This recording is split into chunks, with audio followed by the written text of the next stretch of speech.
Hi guys, welcome back to my YouTube channel, or welcome if you're new here. This is a draw with me video for a piece called Scorpio, which I really liked. So I thought I would take you on the journey of this rendering process. This is one of two parts because the video was originally 35 minutes long and I didn't want any of the detail to get lost in the length of the video. So the second half of it should be up really soon, fingers crossed. Sorry it's taking me so long to post another video. So many things are happening, which is so typical of me. Second I say I want to be consistent or regular, I get sick, which I'm pretty sure you can still hear the remnants of the illness in my voice. The original video that I planned to post was a similar kind of draw with me, but it was going to take way too long to edit and I really wanted to get another video out. So I had this recorded. I thought I'd do a little voiceover so I could explain my process. And yeah, I don't think I turned the cursor on when I was recording this either. This was before Procreate added that feature, but I will just explain what I'm doing as I'm doing it. You can see the projected canvas in the corner and you can see me like working on the canvas, flipping it, pinching it and rotating it. So hopefully you can see the specifics of my process and also just how it's coming together overall. So I've added the blush, which is like a reddish hue that I use to put over the characters like nose, cheeks, lips, to add like warmth and dimension into the middle of the character's face. Right now I am blocking out the shadows. I do it in 2 rounds, which is to say I use a warm tone and then I go over it with a cooler tone because I think it adds more dimension, and also because the character's got like a warm undertone. Blue as a complementary color I think really adds some visual interest. So I've added shadows to the darkest parts of the face, which would be underneath the brow, around the nose, the mouth, and underneath the neck, and the ears, of course.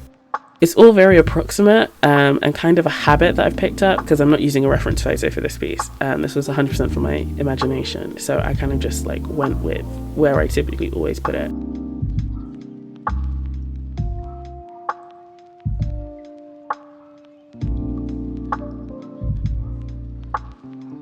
So I've just blocked out all the shadows and now I'm adding the highlight. It's one of my favorite things to do, the values, the shadows and the highlights, because it shows the form of the subject's face. It's like carving something and I find it really satisfying to show where there's depth and where the curves are and how they move and how the light hits them. And I blend the highlights out and also the shadows to create like a softness. I like harsh sharp lines, but I also like the contrast which is created when you kind of like soften things out by smudging them. So I'm using the smudging tool. I'm pretty sure I just used an airbrush. If not, I will correct it and I'll put it on screen.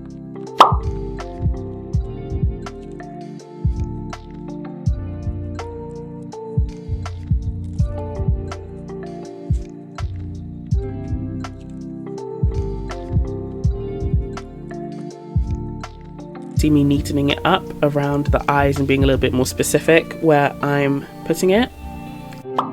So as you can see now, I'm blending out the shadow around the chin and underneath the lip.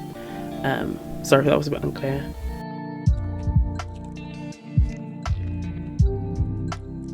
Just going over and being a lot more precise with the shadow placement, especially with the blue tone.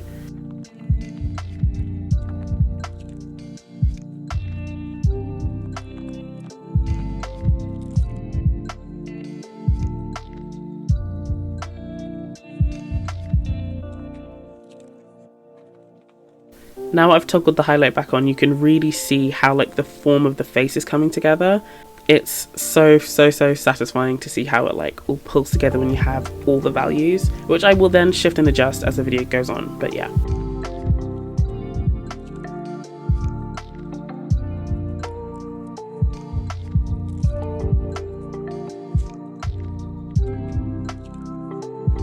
I've just deepened the shadows by adding another layer of blue, like a darker teal.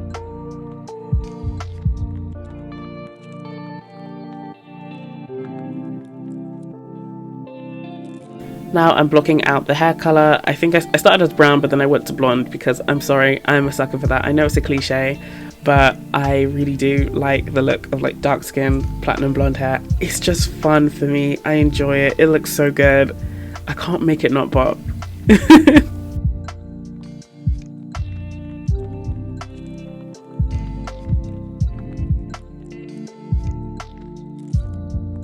Here I've taken off the highlight and the shadow layers and brought up the opacity of the blush so I can tidy it up and be a bit more specific about where I'm putting it and how I'm creating texture with it. I'm using the eraser tool around the eyes to add some texture by making small hatching lines. It's not very obvious, I think, specifically with the blush, but when I do it in other parts of this piece, so in the shadow and the highlight, you can see how it just creates an overall texture in the face, which I find very visually interesting. I think it adds a kind of traditional art element to digital art, which I really like. I don't want it to look all smooth like a porcelain doll. I like to add some texture. I find this section of painting really, really satisfying. It's like a slow coming together process. When I add the hatching into each of the layers, I find it really, really satisfying.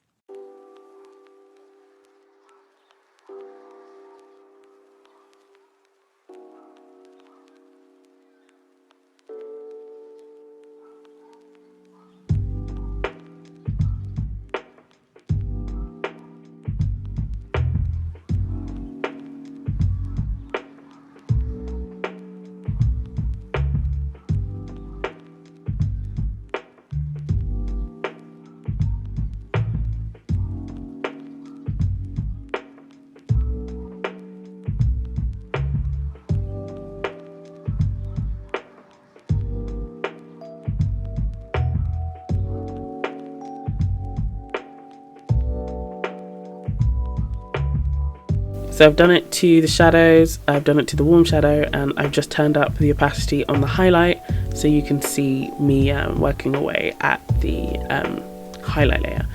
I've got the mirroring tool on, the reflective tool, you know, when it's like half and half and you can just draw on one side and it does the same on the other. So I've done that.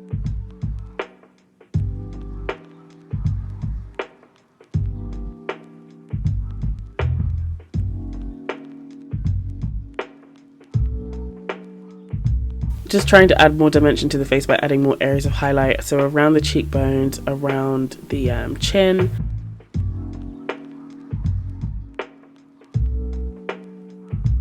Debating going blonde eyebrows, glad I decided against it ultimately.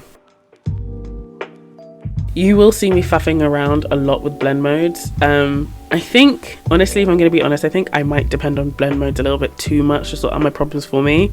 I'm not sure if any other artists can relate to that, but since this video has been filmed, which was a while ago, I want to say this was at least 8 months ago, I feel like I have like more command over color theory and being more specific, so I don't feel like I have to depend on blend modes as much, which is great, you know, growth.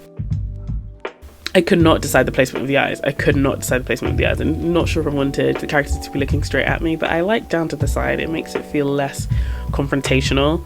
And I think with somebody with such harsh features, you kind of want some softness. One thing about me is I am going to have very thick lips on all the characters that I draw pretty much, and also two-tone lips because, you know, representation.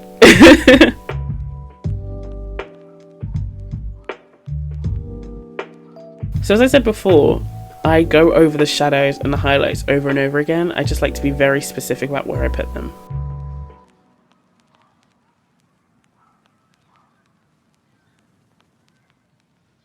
I'm very glad I changed the colour of the earrings. I wanted it to be like a classic piece, which is to say no unconventional jewelry. I like gold. I think that's very like timeless. So I'm very glad that I added it in. I added a little highlight just to make it shine a little bit more using the add layer.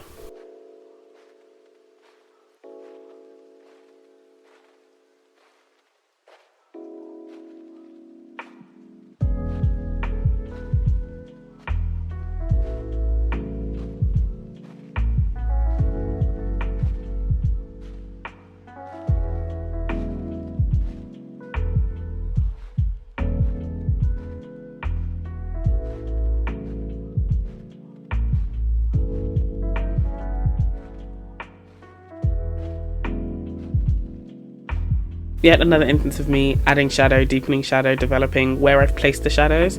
I found the neck really tricky. Again, I did not have a reference. So I was trying to go off of what I felt on my own neck, like tracking my own anatomy to think, okay, where would the light and the shadow hit? Where is like highlighted? Where is the depth?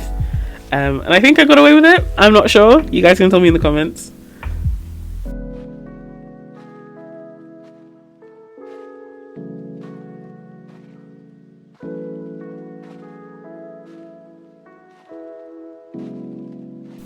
Now I am working on the snake at the bottom. I really like snakes. I mean, I don't, but I really like how they look visually, especially in illustrations. I like how they can be like winding and long and add some like, I don't know, visual interest to a lot of pieces. I find the actual things really horrifying though.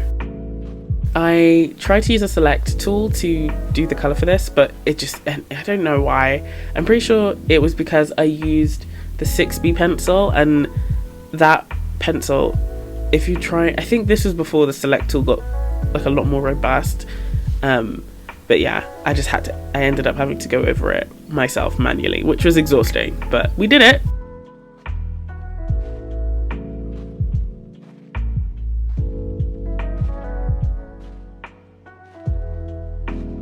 Now I have started to color block the peony flowers. I think that's what they're called, peony. I've never said it out loud. This was a very kind of tedious process.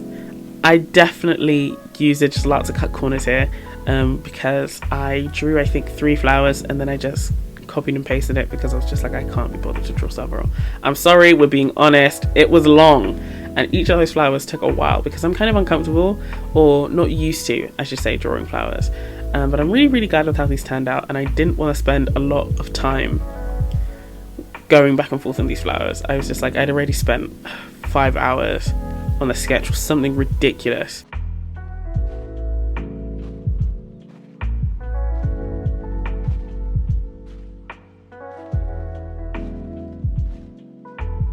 Looking back on it, I actually do really like the color palette of these flowers. I think there's a kind of coolness in the tone which I think is really pretty, and I think looks really good. But I do end up changing it. I make them a bit warmer and using more reds and oranges instead of like peaches and purples.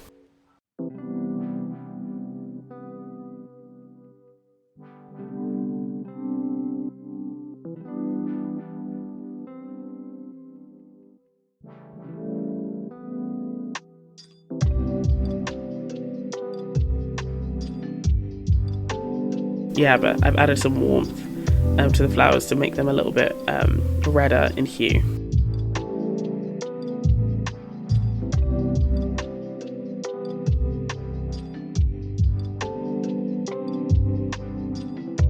I don't think I had a command of Procreate back then as I do now. I think I did a lot of things manually, which I could have done a lot easier, but I think I'm also very pedantic as a person, so it's just like I'd rather just do it myself. It's very interesting that showed in my process videos, like me being very pernickety with things.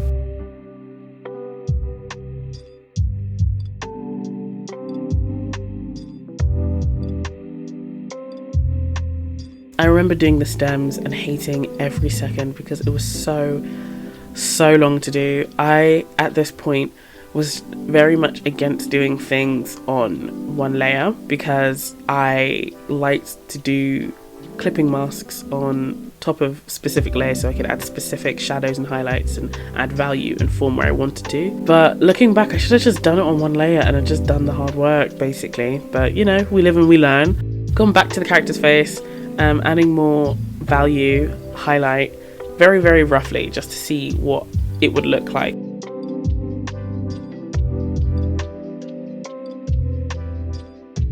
Like I said, it is all over the place, my process. I do one thing, I focus on one thing, and then I switch because I get bored, and then I switch and I get bored. I made a comic about it, about my neurodivergence and how it affects my art process, which I think is why I don't often record my art process videos, because I feel like they're difficult to follow, which is why I'm doing this voiceover.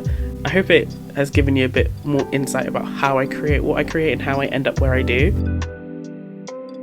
I will be honest, about 60 to 75% of it is just like instinct or like vibe. I'm just like, let's change that. Let's change that. But yeah, that is typically how I do things. I was going back and forth with myself about the shadow and the highlight and the kind of colour and tone I wanted it to have. I think I added a red overlay, which I started on the top of the character's head and then blended down to create some sort of gradient.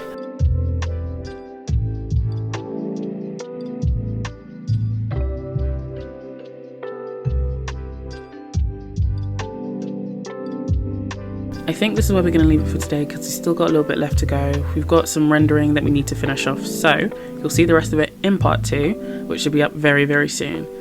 Thank you so much for watching. Please leave a like if you enjoyed, and if you want to see more from me, please follow my socials, which are linked in the description. Bye!